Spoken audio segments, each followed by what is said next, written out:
Let's talk about Revox 7, the latest addition to Revision Skincare's product line.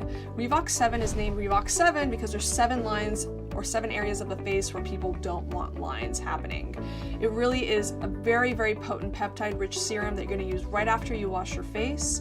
It is very light, so it spreads easily. You don't need to use a lot of it.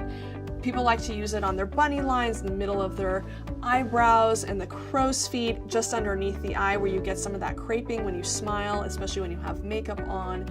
Smile lines, marionette lines, wherever you got lines, this is where you want to be putting Revox 7. Morning and night, people like to use it, again, just right after washing your face. Any type of injectables that you're getting done for wrinkles or for lines that you're having filled, Revox 7 would be a great addition to that in order to get an even better result, because those fillers can't go too superficial. The Revox 7 is going to do that part of the legwork. Again, Revox 7 peptide-rich serum from Revision Skincare.